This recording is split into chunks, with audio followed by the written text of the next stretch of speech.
Wednesday afternoon has been a hot and breezy day, and that will continue into at least the early evening hours, with temperatures staying very warm for the next few hours. We have the risk of a couple of stray showers or storms developing. However, it looks like conditions will remain mainly dry going into our Wednesday evening. There's the view from our Savannah camera overlooking the view at Cockspur Island Lighthouse, and you can see the Savannah River fairly smooth. It was a little bit rougher out there the past few days with some stronger winds, not as strong today, but still gusting over 20 miles per hour at times. Temperatures cooling off into the lower 90s after making it into the middle and upper 90s for many of us, but feels like temperatures are still over 100 degrees, and it's all because of extra humidity coming in thanks to an onshore to southerly breeze, but starting to relax a little bit. But the latest wind gusts are still approaching 20 miles per hour, but that wind will gradually start to relax as we do head into the later evening and overnight. Live scan on Viper radar, despite some of those clouds around, mainly clear for us, but we are getting some returns out into Bullitt County. This is actually some smoke associated with a wildfire that developed this afternoon.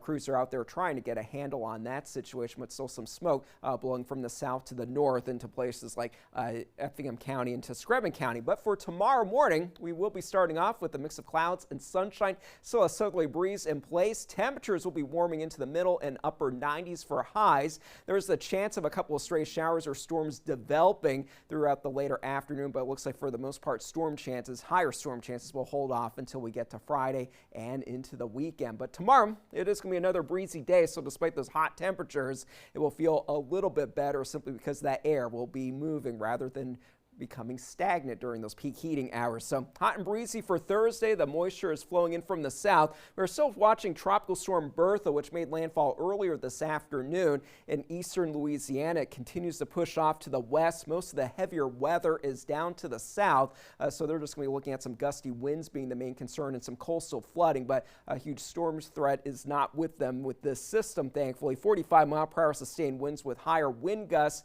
It will continue to weaken as it pushes toward Texas. No other major threat from Bertha is expected. Certainly nothing to be concerned of for that system in the southeastern U.S. As far as the weekend, though, storms become more likely for Friday through Sunday, with isolated severe storms possible on Saturday, with the heaviest rain expected on Saturday, with some spots having totals of an inch or more. Thunderstorms will be able to produce higher rainfall rates, so definitely watch out for that.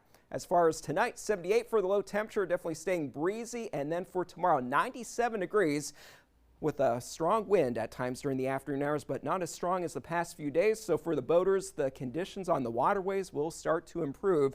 Seas will be around 2 to 3 feet for Thursday afternoon. There we are. Storm chances increasing for Friday and especially for Saturday. That's when the bulk of the rain and thunderstorm activity will be with us. And then those storm chances will start to decrease beginning on Sunday, and then Monday, Tuesday, and Wednesday, mainly dry and very hot, with temperatures trending back to being above normal, at least for the weekend. With the high storm chances, it will be a few degrees cooler than normal. We'll brace ourselves for those high temperatures. Thank you. Sports is next.